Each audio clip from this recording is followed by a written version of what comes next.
श्रीगुरुभ्यो नमः। सृष्टिस्थित्यप्येह नियतिदृशितमो बन्धमोक्षाश्च यस्मात् अस्य श्रीब्रह्मरुद्रप्रभृतिसुरनरद्वीषशत्रुत्मकस्य विष्णोर्व्यस्ता समस्ता सकलगुणनिधिः सर्वदोषव्यपेतः पूर्णानन्दो व्ययो यो गुरुरपि परमः चिन्तयेतं महान्तम् जन्माद्यस्य यतोन्मयादितरतश्चार्थेष्वभिज्ञस्वराट् तेने ब्रह्महृदाय आदिकवये मुह्यन्ति यं सूरयः तेजो वारिमृदां यथा विनिमयो यत्र त्रिसर्गो मृषा धाम्ना स्वेन सदा निरस्तकुहकं सत्यं परं धीमहि नारायणं नमस्कृत्य नरं चैव नरोत्तमं देवीं सरस्वतीं व्यासं ततो जयमुदीरयेत् कृष्णाय वासुदेवाय हरये परमात्मने प्रणतः क्लेशनाशाय गोविन्दाय नमो नमः। ಶ್ರೀಮದ್ ಭಾಗವತ ದ್ವಿತೀಯ ಸ್ಕಂದ ಪ್ರಥಮೋಧ್ಯಾಯದಲ್ಲಿ 11ನೇ ಶ್ಲೋಕ.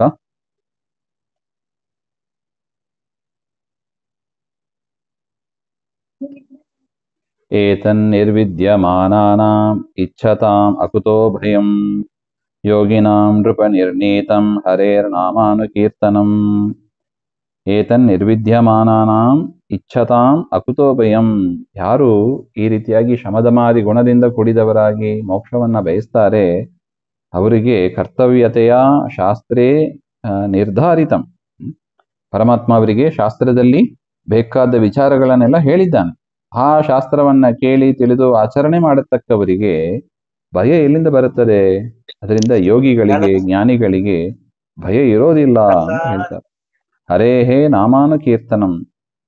ಪರಮಾತ್ಮನ ನಾಮಸ್ಮರಣೆಯನ್ನ ಮಾಡ್ತಾ ಇರ್ತಾರೆ, ಅಂತವರಿಗೆ ಎಲ್ಲಿಂದ ಭಯ ಇರ್ತದೆ? ಭಯ ಇರೋದಿಲ್ಲ ಅಂತ ಅರ್ಥ.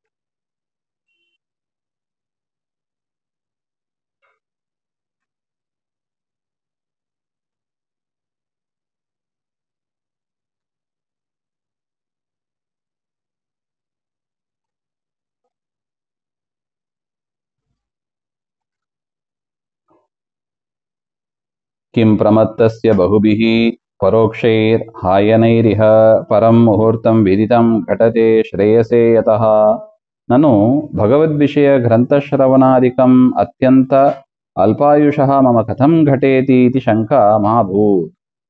ಇದ್ಮೇಲೆ ಪ್ರಶ್ನೆ, ಆಯ್ತಪ್ಪ, ಶಾಸ್ತ್ರದಲ್ಲಿ ಹೇಳಿದ ಗ್ರಂಥಗಳನ್ನೆಲ್ಲ ಓದೋಣ, ವಿಚಾರ ಮಾಡೋಣ, ಆಚರಣೆ ಮಾಡೋಣ, ಆದ್ರೆ ಯಾವಾಗ ಅದೆಲ್ಲ ನಡೀತದೆ? ನನಗೆ ಆಯುಷ್ಯ ಇದ್ದಾಗ ನಡೀತದೆ.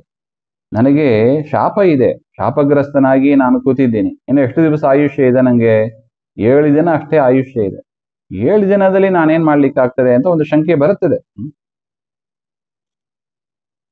ಅದಕ್ಕೆ ಶುಕಾಚಾರ್ಯರು ಹೇಳ್ತಾರೆ, ಪರೋಕ್ಷೈಃ ಇಯತ್ತಾವತ್ವೇನ ಅವಿದಿತೈಃ ಅತೇವ ಶ್ರೇಯೋ ಘಟನಶೂನ್ಯೈಃ ಆಗಾಮಿಭಿಃ ಆಯನೈಃ ವತ್ಸರೈಃ ಕಿಂ ಯತಃ ಏನ ಇಯತ್ತಾವತ್ತೇನ ವಿದಿತೇನ ಮುಹೂರ್ತೇನ ಶ್ರವಣಾದಿ ರೂಪ ಶ್ರೇಯಸೆ. ನಮಗೆ ಆಯುಷ್ಯ ಗೊತ್ತಿಲ್ಲ, ಅದರಿಂದ ವರ್ಷಾನುಗಟ್ಲೆ ನಾವು ಶ್ರವಣ ಮಾಡ್ತಾ ಇದ್ರೂ ಕೂಡ ಭಕ್ತಿ ಇಲ್ಲದೆ ಏನು ಉಪಯೋಗ ಇದೆ? ಒಂದು ಮುಹೂರ್ತ ಶ್ರವಣ ಮಾಡಿದ್ರು ಕೂಡ ಭಕ್ತಿಯಿಂದ ಶ್ರವಣ ಮಾಡಿದ್ರೆ ಅದು ಮಹಾ ಆಪತ್ತಿನಿಂದ ನಮ್ಮನ್ನ ದೂರ ಮಾಡುತ್ತದೆ. ಪರಮಂ ಉತ್ತಮಂ ಸಾರ್ಥಕಂ, ಅದು ಸಾರ್ಥಕವಾಗ್ತದೆ ಹಾಗೆ ಅಂತ ಹೇಳ್ತಾರೆ. ಅದಕ್ಕೆ ಒಂದು ದೃಷ್ಟಾಂತವನ್ನು ಕೂಡ ಶುಕಾಚಾರ್ಯರು ಕೊಡ್ತಾರೆ. ಕಟ್ವಾಂಗೋ ನಾಮ ರಾಜರ್ಷಿ ಜ್ಞಾತ್ವೇ ಯತ್ತಾಮಿಹಾಯುಷಃ ಮುಹೂರ್ತ ಸಂಗಮುತ್ಸೃಜ್ಯ ಗತವಾನ ಭಯಂ ಹರಿಂ. ಕಟ್ವಾಂಗ ಅಂತ ಒಂದು ರಾಜ. ಕಟ್ವಾಂಗ ರಾಜ ದೇವಭಕ್ಷೇ ಸ್ಥಿತ್ವ ದೈತ್ಯಾನ್ ಅಜಯತ್. ಒಂದ್ ಸಮಯ ದೇವಾಸುರ ಯುದ್ಧದಲ್ಲಿ ಕಟ್ವಾಂಗ ಅಂತ ಒಂದು ರಾಜ, ಅವನು ದೇವತೆಗಳ ಪರವಾಗಿ ಯುದ್ಧ ಮಾಡಿ ಅಸುರರನ್ನ ಸೋಲಿಸಿದ. ಅವನು ಸೋಲಿಸಿದಾಗ ದೇವತೆಗಳಿಗೆ ಭಾರಿ ಸಂತುಷ್ಟ ಆಗಿ ವರವನ್ನು ಕೇಳಿದ್ರಂತೆ.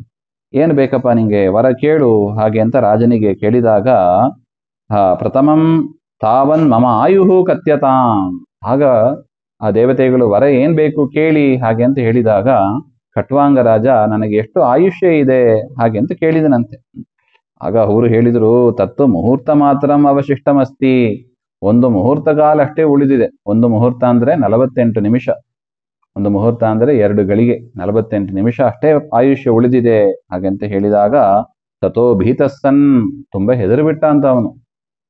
ಆ ಖಟ್ವಾಂಗ ರಾಜ ಹೆದರಿ ಭುವಮಾಗತ್ಯ, ಭೂಮಿಗೆ ಬಂದು ಮುಹೂರ್ತ ಕಾಲೇ ಏವ, ಒಂದು ಮುಹೂರ್ತ ಕಾಲದಲ್ಲಿ ಪಾರಲೌಕಿಕಂ ಸಂಪಾದಿತವಾನ್, ಪರಲೋಕಕ್ಕೆ ಸಂಬಂಧವಾದ ದೇವರ ಅನುಗ್ರಹ ಅದನ್ನ ಅವನು ಸಂಪಾದನೆ ಮಾಡಿದ ಅಂತ ಹೇಳ್ತಾರೆ. ಅದರಿಂದ ಒಂದು ಮುಹೂರ್ತ ಕಾಲದಲ್ಲಿ ಸಾಧನೆ ಮಾಡಿದ ಮಹಾನುಭಾವರಿದ್ದಾರೆ. ನಿನಗಿನ್ನೂ ಎಷ್ಟು ದಿನ ಉಳಿದಿದೆ?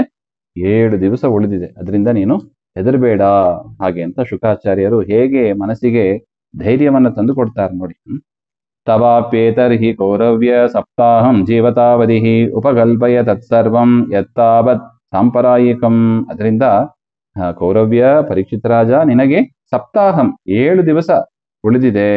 ಅದರಿಂದ ಉಪಕಲ್ಪಯ ಸಂಪಾದನೆ ಮಾಡು, ತತ್ಸರ್ವಂ ಮೋಕ್ಷ ಸಂಬಂಧಿಯಾದ ಸಾಧನ ಅದೆಲ್ಲವನ್ನು ಕೂಡ ಈ 7 ದಿವಸದಲ್ಲಿ ಸಂಪಾದನೆ ಮಾಡ್ಲಿಕ್ಕೆ ಆಗ್ತದೆ. ಅದನ್ನ ನೀನು ಸಂಪಾದನೆ ಮಾಡು ಅಂತ ಎಷ್ಟು ಪ್ರೋತ್ಸಾಹ ಕೊಡ್ತಾರೆ ನೋಡಿ. ಇದು ಗುರುಗಳು ಮಾಡುವ ಕೆಲಸ ಅಂತ ಹೇಳ್ತಾರೆ. ಅಂತಕಾಲೇ ತು ಪುರುಷಃ ಆಗತೆ ಗತಸಾಧ್ವಸಃ ಚಿಂದ್ಯಾದಸಂಗ ಶಸ್ತ್ರೇನ ಸ್ಪೃಹಾಂ ದೇಹೇ ಅನುಯೇಚತಂ. ಮೊದಲು ಮಾಡಬೇಕಾಗಿದ್ದು, ಯಾರಿಗೆ ಮರಣ ಬಂದಿದೆ, ಮರಣ ಸಮೀಪದಲ್ಲಿದೆ ಎಂದು ಗೊತ್ತಾಗ್ತದೆ, ಅವ್ರೇನ್ ಮಾಡಬೇಕು? ಚಿಂದ್ಯಾ ಅಸಂಗ ಶಸ್ತ್ರೇನ, ಅಸಂಗ ಎನ್ನುವ ಶಸ್ತ್ರದಿಂದ. ಅಸಂಗ ಅಂದ್ರೆ ಏನು? ಡಿಟ್ಯಾಚ್ಮೆಂಟ್. ಯಾವುದ್ರ ಜೊತೆಗೆ ಅಟ್ಯಾಚ್ಮೆಂಟ್ ಕೂಡುದು. ಎಲ್ಲವನ್ನು ಡಿಟ್ಯಾಚ್ ಮಾಡಿ, ಮುಖ್ಯವಾಗಿ ಎಲ್ಲಿ? ದೇಹೇ, ಈ ದೇಹದಲ್ಲಿ ಅಟ್ಯಾಚ್ಮೆಂಟ್ ಕೂಡುದು. ಈ ದೇಹ ಬಿಟ್ಟು ಹೋಗತಕ್ಕದ್ದು. ಇವತ್ತಿಲ್ಲ ನಾಳೆ 7 ದಿವಸದಲ್ಲಿ. ಪರೀಕ್ಷಿತ ರಾಜನಿಗೆ ಗೊತ್ತಿದೆ 7 ದಿವಸ ಅಂತ. ನಮ್ಮ ದುರಂತ ತುಂಬ ಜನ ಅದೇ ಹೇಳೋದುಂಟು. ಈಗ ಮ್ಯಾನ್ಮಾರಲ್ಲಿ ಎರ್ಥಕ್ವೇಕ್ ಆಗ್ತಾ ಇದೆ. ಒಂದು ಎರ್ಥಕ್ವೇಕ್ ಬಂದ್ರೆ ಸಾಕು, ಎಷ್ಟು ಸಾವಿರಾರು ಜನ ಹೋಗ್ಬಿಟ್ಟಿದ್ದಾರೆ. ಸೊ ಅದರಿಂದ ಅಂತಹ ಶರೀರ ಇದು. ಯಾವಾಗ ಭೂಕಂಪ ಆಗ್ತದೆ, ಯಾವಾಗ ಸುನಾಮಿ ಬರುತ್ತದೆ ಯೋಚನೆ ಮಾಡಬೇಕು. ಎಷ್ಟು ಜನ ಪ್ರಾಣವನ್ನು ಕಳ್ಕೊಂಡಿದ್ದಾರೆ. ಎಷ್ಟೊತ್ತು ಬೇಕು? ಒಂದು ಕ್ಷಣ ಆದರೂ ದೇವರು ಕರುಣೆಯಿಂದ ನಮಗೆ ಆಯುಷ್ಯವನ್ನು ಕೊಟ್ಟು ಎಲ್ಲ ಸೌಕರ್ಯಗಳನ್ನು ಕೊಟ್ಟು ಶಾಸ್ತ್ರ ಚಿಂತನೆ ಮಾಡಲಿಕ್ಕೆ ಅನುಕೂಲ ಮಾಡಿಕೊಟ್ಟಿರುವಾಗ ನಾವೇನ್ ಮಾಡಬೇಕು? ಡಿಟ್ಯಾಚ್ಮೆಂಟ್. ಶರೀರದಲ್ಲಿ ಮೊದಲು ಆ ಸ್ನೇಹ ಪಾಶವನ್ನ ತುಂಡು ಮಾಡಬೇಕು ಅಂತ ಶುಕಾಚಾರ್ಯರು ಹೇಳ್ತಾ ಇದ್ದಾರೆ. ಗೃಹೀತ್ ಪ್ರವ್ರಜಿನೋ ಧೀರಃ ಅಂತ ಇದೆ. ಅದನ್ನ ಮತ್ತೆ ನೋಡೋಣ. ಶ್ರೀಮಧ್ವಾಂತರ್ಗತ ಶ್ರೀಕೃಷ್ಣ ಅರ್ಪಣಮಸ್ತು. ಶ್ರೀ ಹರಯೇ ನಮಃ.